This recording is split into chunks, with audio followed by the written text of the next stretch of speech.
We're back on the Morning Brew with Friends with Maggie, Toulouse, Oliver. You're the Bernalillo County Clerk, and this has got to be your crazy busy time. It is busy. I can't imagine all like what your office must do to get ready for primaries and generals and all of this stuff, right? It's a tremendous amount of work, organization, logistics, but we love it and we are very dedicated to it and just love what we do. So we were talking earlier that so many people have gone to early voting. Right. Does that mean that tomorrow at the polls there's going to be a lot of people, or does that mean there's going to be just a handful of people because everybody already voted?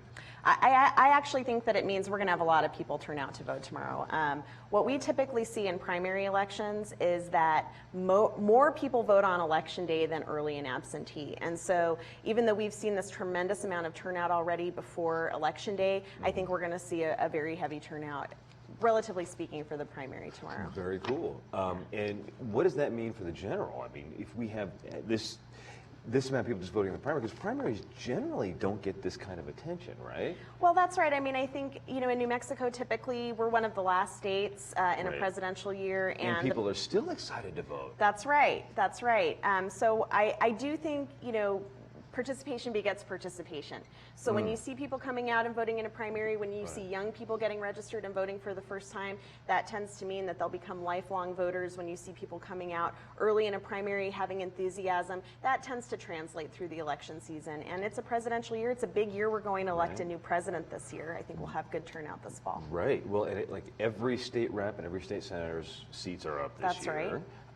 And then, of course, you're running for Secretary of State as well. That's right, and that's not usually on a presidential election year ballot. Oh, really? Yeah, because it's a 4-year versus, there's always, in this year, it's because of the previous Secretary of State's issues that you get to run on a presidential year, right? You got it. We had a vacancy in the office. The former Secretary of State had to resign. In New Mexico, when that happens, a statewide office goes on the very next election year ballot, regardless of where it is in the term. So when did you decide to pull the trigger on your campaign then? Did you just say, well, I guess this is it, I got to run? Or had you been mulling it around for a while? Well, you know, as you know, I ran 2 years ago. I lost very narrowly to the former Secretary of State. And, you know, I wasn't sure what I wanted to do next. I wanted to focus on my final 2 years as county clerk. I'm term limited in my position. I can't run for that again.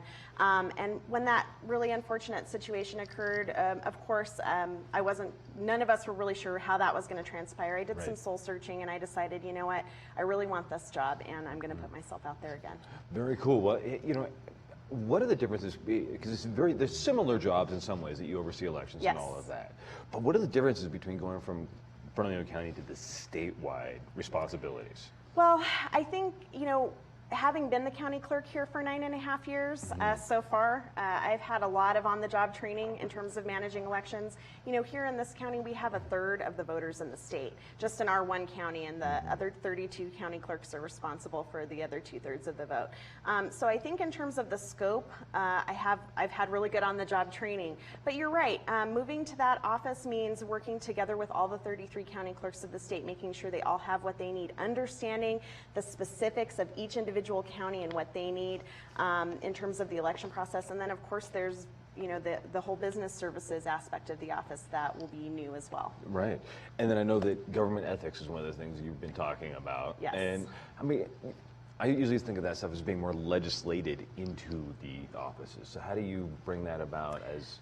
Well, that's a great question. The Secretary of State is actually responsible for enforcing and overseeing a variety of processes with regard to government ethics. So, for example, the Secretary of State's office is in charge of enforcing and implementing rules and responsibilities regarding campaign finance. So anytime a candidate or an elected official raises or spends money on their behalf, the Secretary of State's office is responsible for overseeing that, making sure folks are following the rules, as well as nobody has those problems in New Mexico. Well, you're right, and you know, this is the issue. You know, we have had problems with that, and do you think it's an issue of people not being caught, or do you think it's an issue of people not being enforced, or is it an issue of people just, we don't know about it because it doesn't happen? I think there are a lot of things that need to happen. I think first and foremost, we need a really straightforward, streamlined process for candidates and elected officials. We need a system that's extremely user-friendly for them, and we need a process in place to be able to distinguish between, you know, an honest mistake and an actual violation of the law. And so that's what I'm setting out to do in the Secretary of State's office, to make it very clear-cut and easy for candidates and campaigns to follow the rules, right. and if they don't, to make it very clear what's going to happen if they don't. Mm-hmm. Well, you think it's been played fast and loose then before? I don't want to say that. What I think is that we have a complex system, and that it takes really putting a lot of effort into the front end of the process, into making it extremely user-friendly, into breaking it down, into developing a system to be able to, again, you know, distinguish between mistakes and help people kind of, you know, correct those, right. or get the law enforcement aspect involved, right. if that needs to happen. I would imagine, like, do you just create a flow chart and say this is how you do it, or do you, or are the rules so specific and so weird that? You know, thank you for bringing that up. Actually, we don't actually have any rules on the books. We have state statutes. All right. And we have so I can just like go and like, if there's no rules, I'm in.